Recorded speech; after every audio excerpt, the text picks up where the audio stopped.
2 quick and easy tips to restoring your Burmese hair. First, always use tension. Second, always use oil.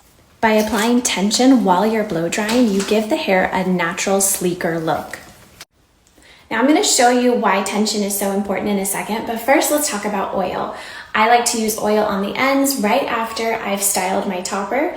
I like to do this maybe twice a week, 1 to 2 times a week, depending on your climate and how often you're washing your hair. To help demonstrate the importance of using both tension and oil, I did a little experiment. First, I blow dried my topper using a little bit of tension. As you can see, there's a little bit of frizz left in this natural curly type hair, the Burmese hair. So what I did is I applied just oil to this section. So this section's only been blow dried, no oil.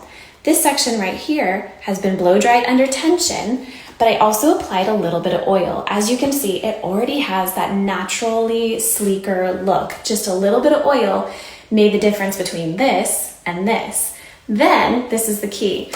I curled this section under tension and applied oil to the ends after I was done curling her.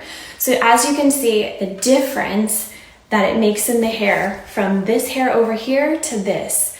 Tension and oil will get you back to that sleek, straight look that you're going for.